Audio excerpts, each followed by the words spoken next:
Nagbabalik muli ang iyong Effie Panyo dito sa Golden Tiger Radio.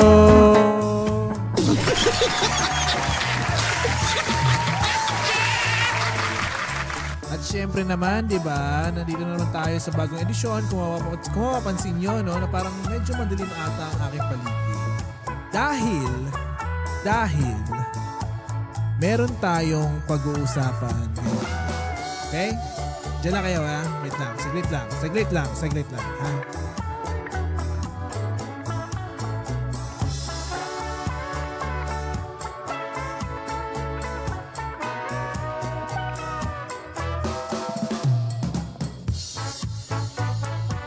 Okay.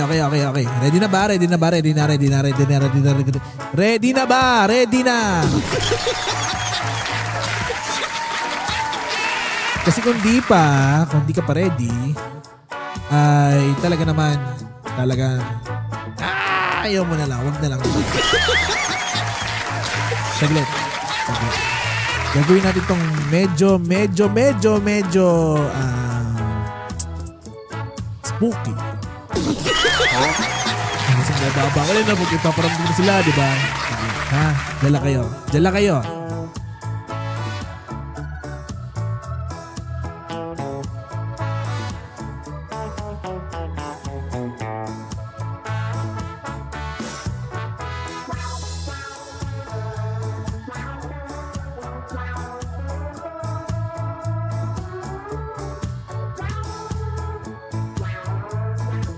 Alright. Okay na yung paligid ko. Okay na. Medyo tinanggal ko lang yung ilaw. Yung ilaw lang naman yung tinanggal ko. Ha? Tingnan.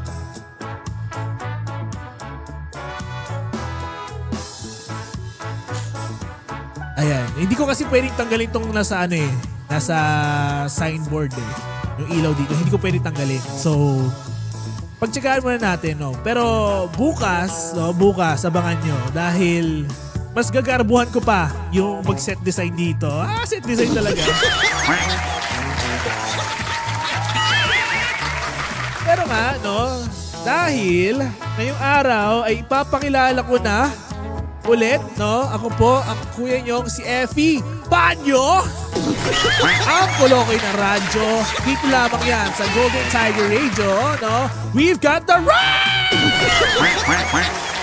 Ang sarap sumigaw! Diba? Pero bago ang lahat, no? Binabati ko ulit ang mga taga Mr. DIY dyan sa may BFRV at dyan sa may Sukat Road, no, na nakikinig sa atin ngayon. At sa mga tricycle driver ng BFRV, no, ito na po, ito na inaantay nyo, no, ito na, andito na, di ba? Andito na po yung Effie Panyo, di ba, na talaga makulit. At syempre, no, ngayong araw ay i-introduce ko na. Sabi ko kanina, may ipapakilala ko na programa sa inyo. Dito lang yan sa Tambay Tales, no, sa Golden Tiger Radio, no. Ang tinatawag ko dito na programa ay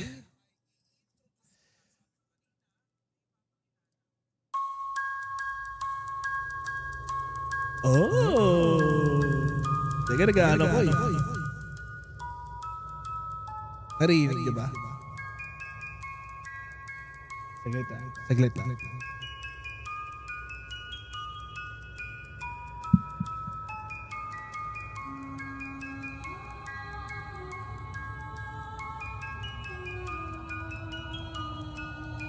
Ayan. Narinig na ba lahat?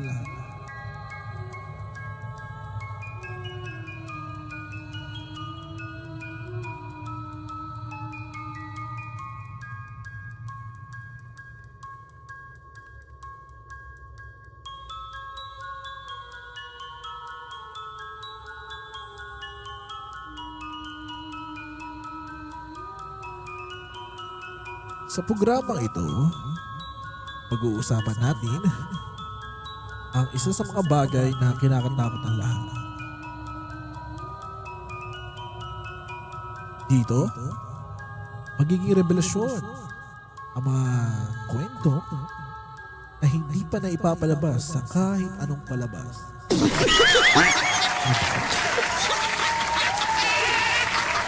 Dito, malalaman natin kung ano nga ba ang mga entity na nakakasalubungan nyo tuwing gabi.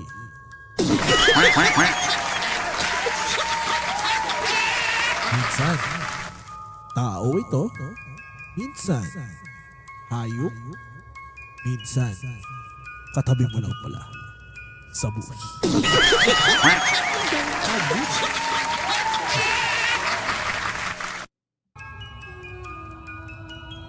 Dito, makikita nyo kung ano nga ba ang mga samot-saring demonyo.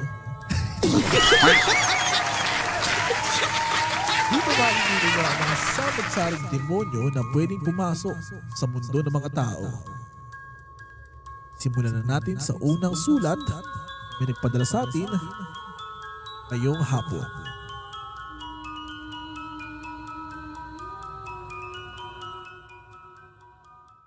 Itago natin siya sa pangalang Ruel. 25 anyos na lalaki. Medyo lalaki.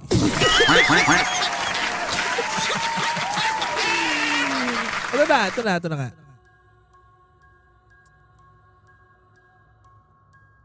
Hindi ko na maalala kung kailan ako huling pumasok na hindi kinakabahan. Hindi yung normal na kaba sa trabaho, pero ibang klaseng kaba. Yung pakiramdam na may nagawa akong mali kahit hindi ko alam kung ano. Pagbukas ko ng pinto ng aking pinagtatrabahuhang produksyon, palaging malamig. Hindi dahil sa aircon, pero parang hinihigop ang lakas ko bago pa ako umupo. Wala kaming orasan. Sabi nila, para raw makapag-focus.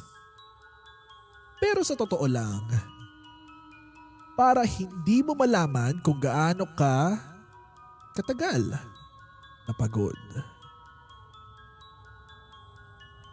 Ako ang nasa booth. Pero parang ako ang pinapanood.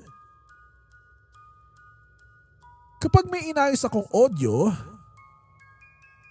at naging maayos, walang nagsasabing, okay na, maayos na, good job. Pero kapag may isang segundo na mali, may biglang dadaan sa likod ko,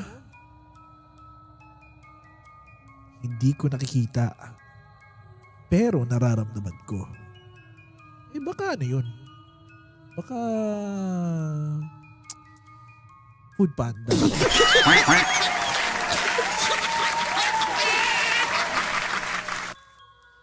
Minsan, naririnig ko sa headset ko ang sarili kong boses na nagsasabing, pwedeng bang maayos yan? Hindi ko matandaan kung sinabi ba iyon ng iba o kung natutunan ko na lang sabihin sa sarili ko. Habang tumatagal, dumadami ang boses sa isip ko. Magbagal mo.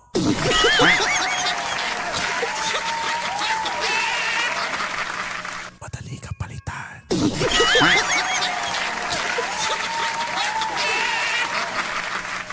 Buti pa siya. Mas magaling.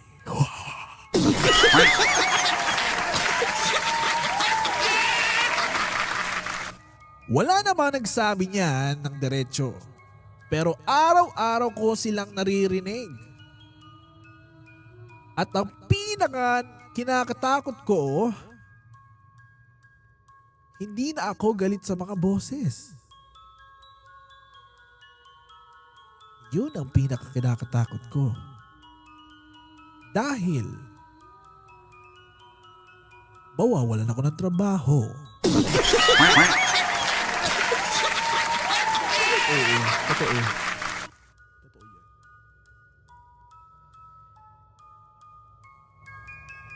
May salamin sa hallway papunta sa booth. Napansin kong hindi ako agad sinusundan ng refleksyon ko. Huminto ako. Huminto rin siya. Huminto tayong dalawa.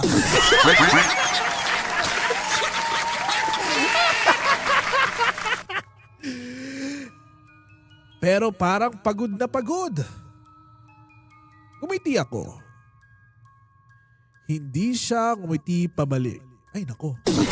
Ay.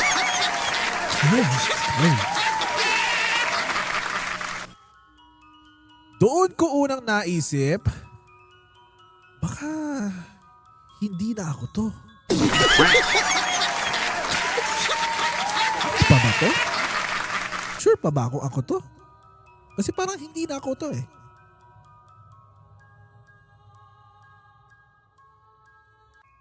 Tinawag nila ako sa isang maliit na kwarto. Hindi nila sinabing may mali akong nagawa. Tinanong lang nila kung okay pa ako. Kung masaya pa ba ako sa trabaho ko. Kung baka raw hindi na ito para sa akin. Lumabas ako parang may naiwan sa loob. Yung Jollibee kapag nagbi-meeting.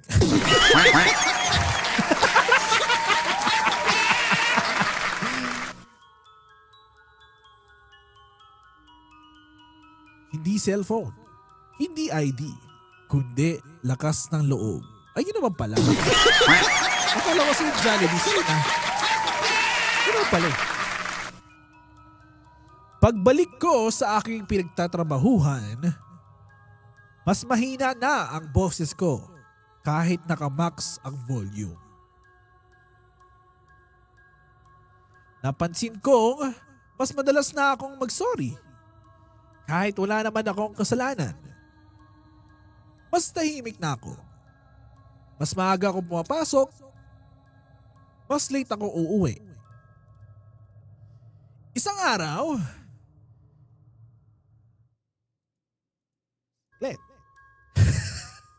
gusto ko yun. Tiger Balita. Ano nangyari? Siya ko lang ang nag-difficulty. Pasensya na po. Pero na nga, mabalik tayo. Mabalik. Isang araw, tinignan ko ang call sheet.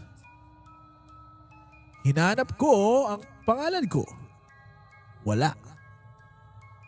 Akala ko nagkamali lang sila, pero wala nagtaka. Walang nagtanong. Parang matagal na pala akong hindi binibilang. Ngayon, nasa trabaho pa rin ako. Naka-on ang aking mga equipments, pero wala akong magawa.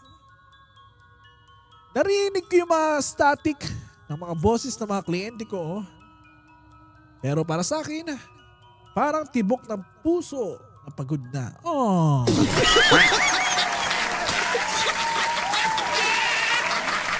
Kung may makakarinig man ito, gusto ko lang sabihin, hindi multo ang pumapatay sa'yo dito. Hindi sigaw. Hindi galit. Kundi ang paulit-ulit na pakiramdam na wala ka ng halaga. Oh!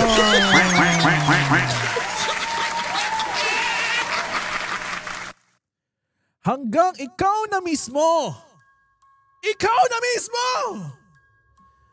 ang maniwala. Red light pa rin. At kahit gusto ko nang umalis, parang hindi ko na alam kung paano. Oh.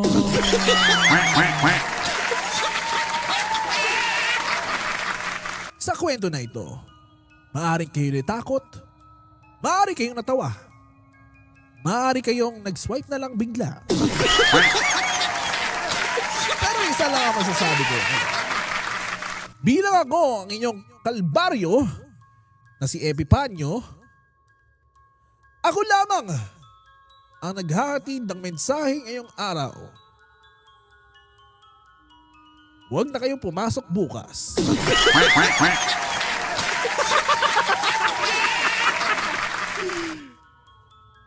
Kung sa tingin nyo ay binabaliwala lang kayo ng boss nyo, huwag na. Lumipat ka na at mag-resign ka na. Lumipat ka sa boss na iintindihin ka. At same time, shit, English. At the same time, aalagaan ka. Muli, sa ating pagkikita, iyong kalbaryo, iyong kalbaryo. Ako, si Epi Panyo.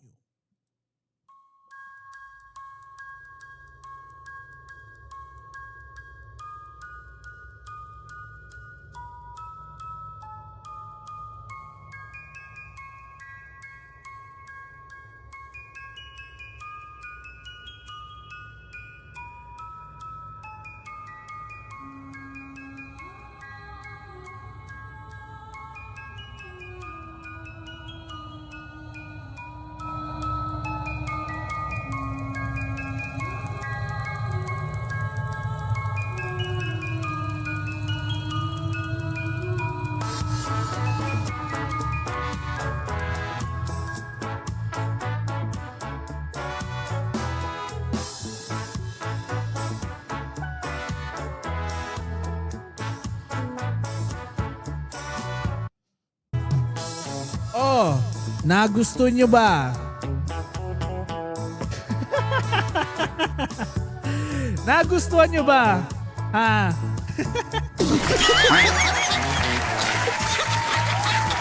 Alam ko, oo, totoo yan.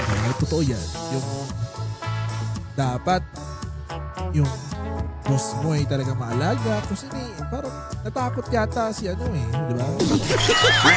Natakot siya. Trauma siya eh. So, dapat talaga, no? Dapat yung boss talaga natin mag-alaga sa atin. Ako, swerte ako sa boss ko ngayon, di ba? Swerte ako na inaalagaan niya ako, binibigyan niya ako ng mga tips and tricks, di ba? Lalo na pagdating sa radyo, di ba? Sana naway ganun kayong lahat, no? Sana naway ganun kayo lahat, no? At sa sinabi ni Ermitanyo, Epipanyo, di ba? Na ako din yun, di ba? Naway sana makahanap kayo at kung hindi, at doon pa rin, no? Sa dati pa rin, no? Mag-awol ka na. Mag-decide ka na. Eh dahil hindi naman nakakabuti yan sa mental health nyo. Di ba? Never magiging mabuti yan sa mental health nyo. No? Lalo na kapag, alam mo yun, parang dinadrag nyo yung sarili nyo, no? Araw-araw, papasok, di ba? Tapos gusto nyo lang umuwi. Eh, sayang ka pa ng pamasahe, di ba? Huwag naman ganun, di ba? Am I right or am I wrong? Am I wrong in both ways? Ano daw? Pero sana, no? Sana sa lahat sa inyo ay natagpuan o makatagpo ng totoong boss, no? Totoo. Yung parang hindi akala mo parang demonyo. Eh. Diba kasi minsan nakakaurat yung ganun eh, no? Gusto mo lang naman gumawa ng trabaho, gawin yung trabaho mo ng maayos, diba? Ay, nako. Pero no, saludo nga pala sa mga boss dyan na talagang binibigay nila ang lahat. Nagsasakripisyo sila para sa kanilang mga allies. Wow, yes! Allies! Pero yun, no? I mean, ganun naman talaga ang life, di ba? As we always say, we must enjoy life, di ba? And kung tingin natin na negative na yon, ay it's time to move on and move forward to your life. No, find a better job or find a better job din sa career mismo or find a better, position that you can handle every single day, di ba? Am I right? Am I right? Am I wrong? Am I wrong? Ay, nako! So, di yun na nga. Di ba? Oh, may naalala ko sa line na yun. Kaya palakpakan natin kung sino nagsabi ng line. It's kay Chico yun. Palakpakan natin kay Chico. I miss that line. I miss to hear that line from Kuya Chicks, di ba? Ibang klase kasi si Kuya Chicks. Sabi sa inyo. Pero yun na nga. It's 4:08 in the afternoon. Dito lang yan sa Golden Tiger Radio na magsasabi sa iyo ng oras pero hindi mo alam kung ano ba? Oh, yan na! Ano ba kayo? Ano ba inaantay nyo? Diba? Pumasok ulit? As your Golden employee na naman. Eh, no? Pero kung it's currently 4:08 dito lang sa Golden Tiger Radio, mapapakinggan mo si Epipanyo, no? Ang kulokoy ng radyo. At syempre, araw-araw natin gagawin yan. Ewan ko lang kay Ermitanyong Epipanyo. Hindi ko alam, di ba? Hindi ko alam kung araw-araw ba siya may sulat. Pero sana, no? Sana pagdasal natin lahat may sulat siya araw-araw, no? Kasi, hindi ko alam kung natitrip ba siya or ano. Ewan, malay ko. Di ba? Ewan ko, malay ko. Pero yun na nga, no? Ayun.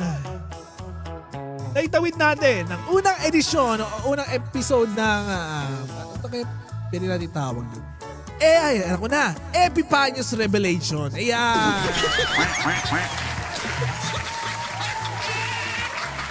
So yun. Ako muli ang inyong DJ. Ako Lokoy. Ang radyo. Ako po si Epipanyo. At I will leave you na. Ano bang kanta gusto niyo? Ay, may nag-request. Nag-request. Boys to Men daw. Shit. I will be leaving, huh?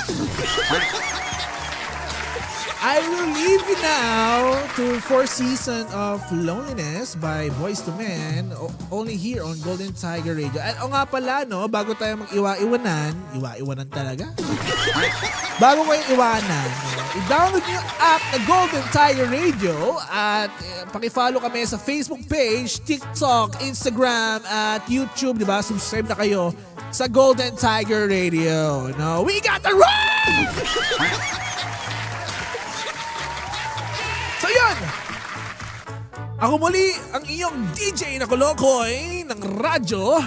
Ako po, si Epipanyo. And I will be leaving you na sa Boys to Men. Here's their song, 4 Season of Loneliness. Only here on Golden Tiger Radio.